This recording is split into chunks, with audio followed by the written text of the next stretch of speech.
תעשי רק מה שאת אוהבת, רק מה שאת חושבת, שיהיה לך טוב. יש לך זמן לגדול, כמה יפה, קחי את העולם כמו פרי, קחי כל מה שאפשרי. אין אחת כמוך, את כבר יודעת שתוכלי תמיד לבחור כל מה שתרצי לזכור. תעשי רק מה שאת אוהבת, רק מה שאת חושבת, שיהיה לך טוב. תעשי רק מה שאת אוהבת, רק מה שאת חושבת, שיהיה לך טוב.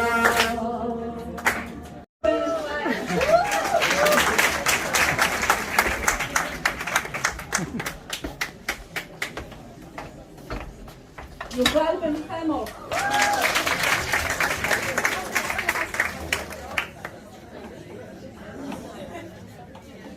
מזל טוב, ספיר.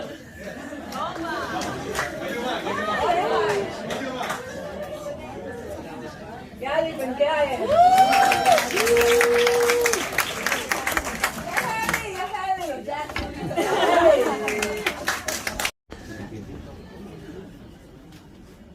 רותם גבאי.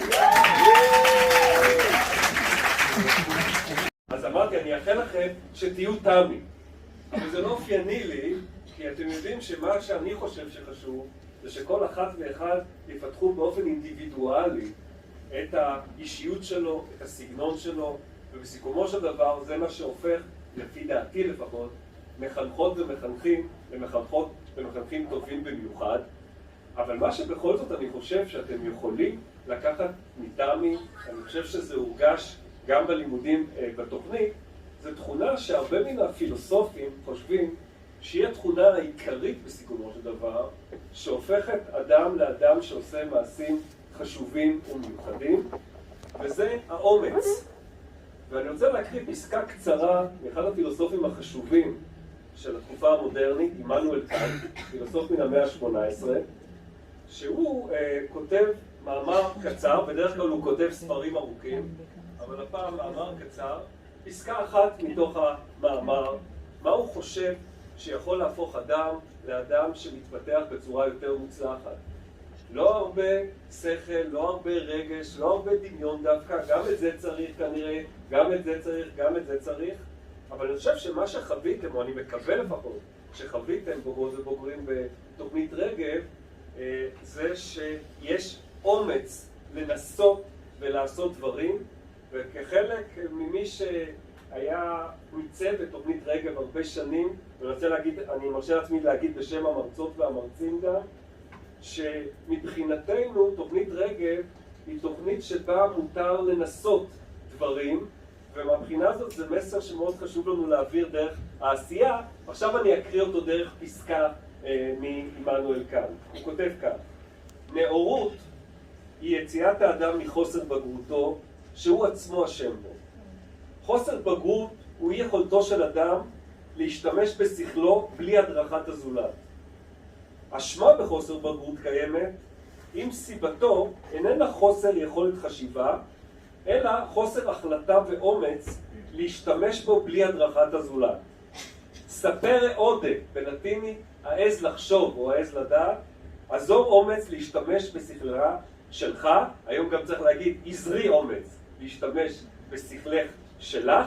ואגב, בטקסט הזה זה אחד המקומות, אמנם בהערה מאוד קטנה של קאנט במאה ה-18, שהוא חושב שגם בנות המין היפה, כמו שהמתרגם בחר לתרגם, זכאיות להשכלה וזכאיות לנהל את חייהם לפי החירות שלהם והחשיבה שלהם.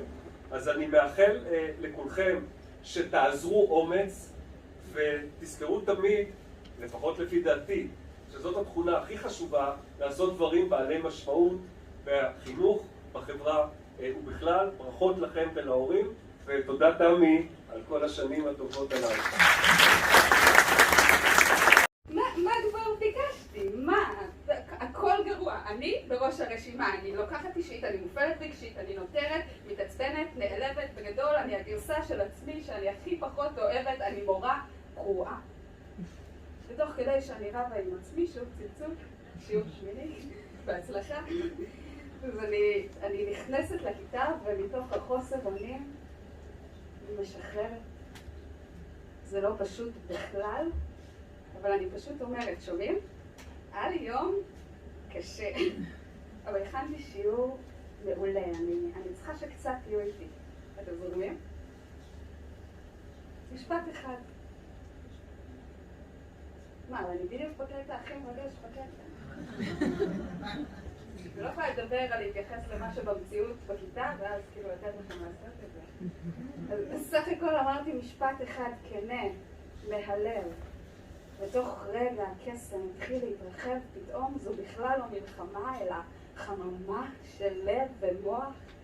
שוב אני נוכחת שכשאני צומחת, זה מאפשר גם לתלמידים שלי לצמוח. אנחנו באותה ערוגה הרי. השורשים שלנו סמוכים. איך מכיתה מלאה במתח לכיתה מלאה חיוכים, ושוב זה חוזר לאותו השיעור. על כל יום כזה שגרם לי להרגיש כישלון, על כל תלמיד שגרם לי להרגיש מורה לא מושלמת, אני אומרת תודה.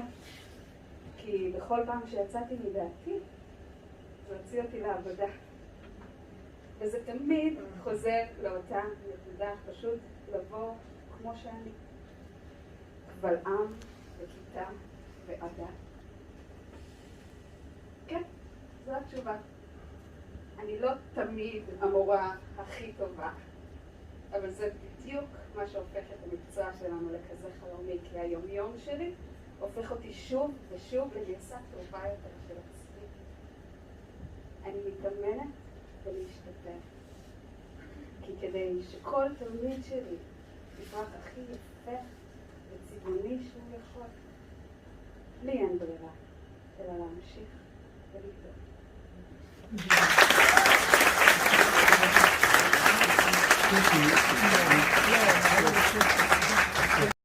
חלקנו גם בשנה ב' ועכשיו שנה ג', זה מרגש. קדימה. זיו דרעי! תמי הופמן.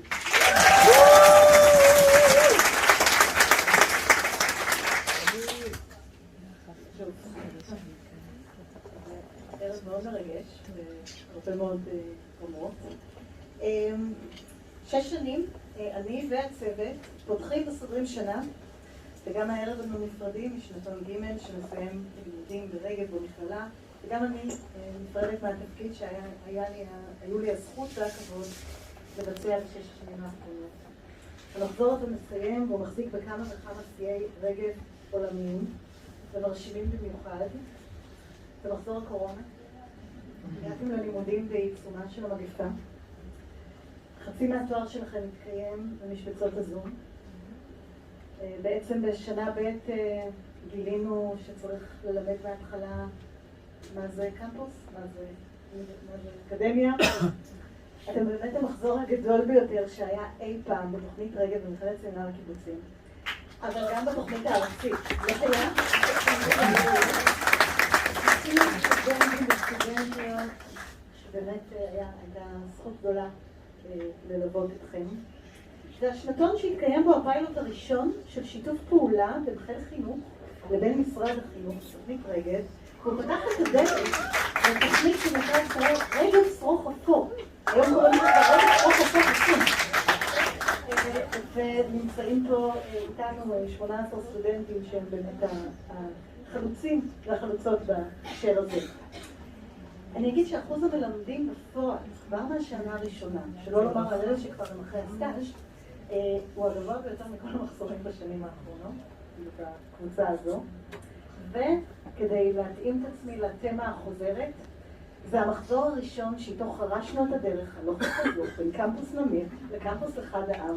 לא בטוחה שפיצחנו, אנחנו התוכנית היחידה במכללה שהסטודנטים שלה לומדים בשני הקמפוסים, גם כך. אבל אין ספק שאנחנו מכירים את כל חסימות הכבישים בדרך הזו, ובעיקר את רמת הפקקים בין השעות של 5:30 ל-6:15 ברחובות הרצל, רוטשילד, אבן גבירול ונמיר.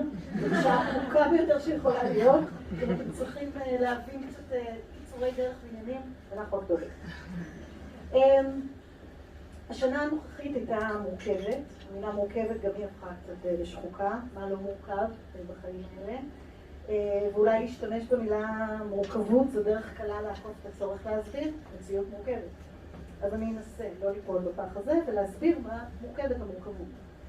אז היא מורכבת קודם כל באמת ממשבר פוליטי וחברתי לא פשוט, עם מחלוקות על ערכים, על זהות, על תמותה של החברה.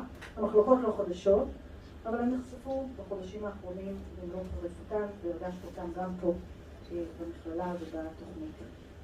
היא מורכבת משיח ציבורי שאיבד קצת את הגבולות שלו, מאוד איבד את הגבולות שלו, מושפע יותר ויותר מפייקים, לייקים, תרבות צריכה, הרבה פחות מהקשבה, מליבון סוגיות ומדיון עמוק וקשור. היא מורכבת משינויים טקטוניים ברמה גלובלית, התחלנו פה עם הקורונה, אז גם ההתפתחות הטכנולוגית, משבר האקלים, ודיבר שי קודם בחלק הראשון גם על מגיפות. היא מורכבת ממשבר מתמשך ומחמיר בחינוך הציבורי בישראל. משבר ששתי מגמות מפעילות עליו לחצים מאוד קשים. אחת, מגמת ההפרטה של החינוך והתרחקות המדינה מהאחריות שלה לחינוך איכותי ושווה לכל. והשנייה, התרחבות מגמות של פיצול של חברה ישראלית, שבין השאר נשענות גם על זה שמערכת החינוך היא גם היא מפוצלת. ובתוך כל הדבר הזה נמצאים אנשי ונשות החינוך. מורות ומורים וגננות. אז מה אנחנו יכולים לעשות במציאות הזאת? ואני רוצה להציע פה גם במשפחות ובחברים שלמורים ומורות וגננות יש פוזיציה ייחודית. אין כמעט לאף אחד אחר בחברה היום. הם פוגשים פנים על פנים אנשים צעירים בתהליכי עיצוב זהות והתפתחות האישית שלהם. לא באופן מזדמן וולונטרי, באופן מאורגן, על פי חוק. ואנשי ונשות חינוך בכל יום ויום יכולים לתווך את המציאות שמורכבת שבתוכה אנחנו חיים, ולהזמין ילדים וילדות לשאול שאלות, לפתח מחשבה עצמאית, ובעיקר לראות אותם, לאתגר אותם, לחקור ולהסתקרן. והבחירה להיות במקום הזה היא ממש לא מובנת מאליה. ויש מי שמזכירים לנו כל הזמן כמה היא לא מובנת מאליה, אבל היא באמת חשובה. והפער בין החשיבות החברתית, הלאומית והאזרחית לבין מעמד החינוך והמורים הוא ממש בלתי נתפס. ואפילו שערורייתי. בונים חביבים לכם, סטודנטים וסטודנטיות, יקרים ויקרות, המחזור האחרון שאני מלווה במלואו. תודה לכם על האמון והשיתוף לאורך הדרך. למדתי מכם המון. מחכה לשמוע מכם גם בהמשך. בהצלחה רבה. אמנם לא הופעה בקיסריה, אבל השמועה אומרת שיש ביקוש מהקהל להיעדרם של המורה והיוצרת חן אברהם. אז אני מתכבדת להזמין שוב את היוצרת חן אברהם לקטע ספוקן וורד נוסף.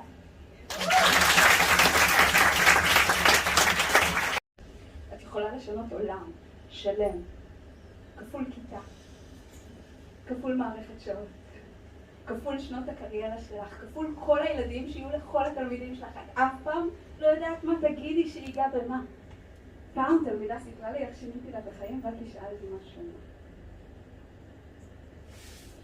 השכר, הנתונים, העיתונים, השכנים, כולם ימשיכו להגיד שאנחנו בסך הכל בייביסיטר לעניים, אבל את תמשיכי להגיד לעצמך בכל רם, אני חשובה. בלשון שלי, כוח לטעת שורש. בידיים שלי, הכוח לתפור כנף. בעיניים שלי, הכוח להרוס ולבנות. עם כל החשיבות העצמית הזאת תכנסי אל הכיתה. היא גיבורת על בהחלטה, לא משנה מה יגידו כולם, רק מורה שזוכרת עד כמה היא חשובה. משנה את העולם. תודה בהצלחה.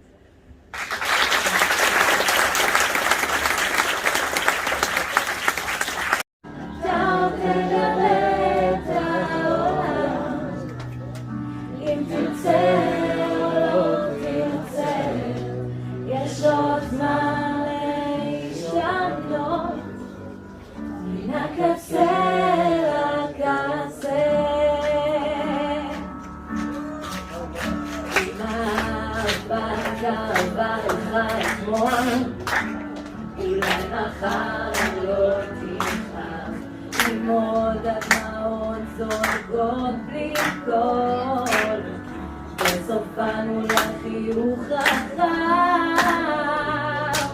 ללב. החלטנו לנסות להעביר את הרגשות שלנו כלפי רגב בסמינר בשלוש השנים האחרונות.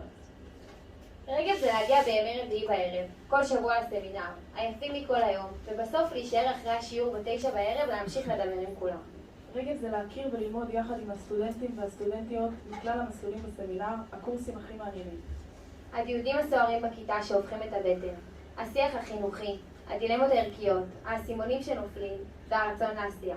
רגב זה הקורסים הכי משמעותיים שהיו לנו בסמינר, עם המרצים הכי איכותיים, משקיעים ומעניינים. רגב זה להכיר סטודנטים וסטודנטיות מכלל המכללות לחינוך בארץ ולקיים דיונים סוערים. רגב זה להטיל ספק, לחשוב פעמיים, לא לוותר לעצמך, להתאמץ, להשקיע וליזום. רגב זה אנשים עם ראש גדול, סטודנטים וסטודנטיות וחברים להתייעץ איתם לגבי ההווה והעתיד. אנשים שכבר נמצאים בשלב הבא, מפתחים ומתפתחים. רגב זה להילחם על משהו שמפריע, זה לחקור, לעומק, להתעניין. רגב זה להיחשף לתפיסות חינוכיות שונות, להשקיע זמן, להיות חלק ממשהו גדול. במאה ה-21 אנחנו מתקשים למצוא אנשים שהפשן שלהם הוא לעסוק בחינוך. קל יותר בתור צעירים שמחפשים עתיד טוב עבור עצמם ללכת להייטק, למקצועות הטכנולוגיים, הנחשקים והמתגמלים. והנה כאן נמצאים צעירים וצעירות שכבר לפני 3 שנים ידעו שמקומם בחינוך, ועברו את המסע הזה על מנת להיות האנשים שנמצאים בבתי הספר, בשטח, לחנך ולהוביל את התלמידים והתלמידות במדינת ישראל. אנחנו מאמינות שבמערכת החינוך הפורמלית שמסוגלת לשנות ולהשפיע על החברה הישראלית, וגם מערכת החינוך האמינה בנו כשהביאה אותנו לכאן. הסטודנטיות והסטודנטים, האלה שיושבים כאן בינינו, הם האנשים שהולכים להפוך את העולם הזה לטוב יותר. כל אחד ואחת, סטודנטיות וסטודנטים רציניים, בעלי אש בעיניים לכבוש את מערכת החינוך ולחולל את השינוי שהיא כל כך מחכה לו.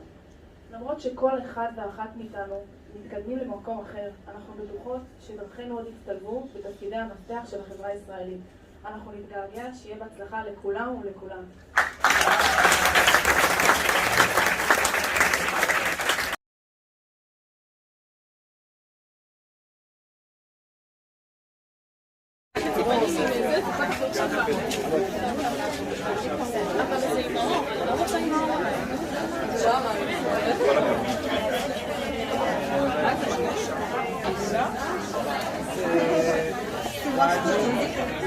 כן, אז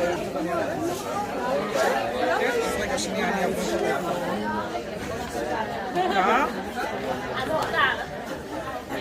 רגע, רגע.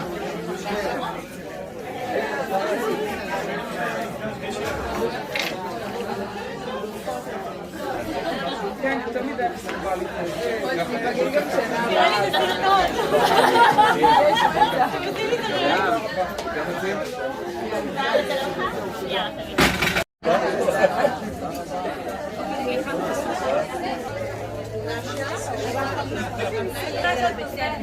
אני אצייר אתכם ואני אצייר. יאללה, סבבה.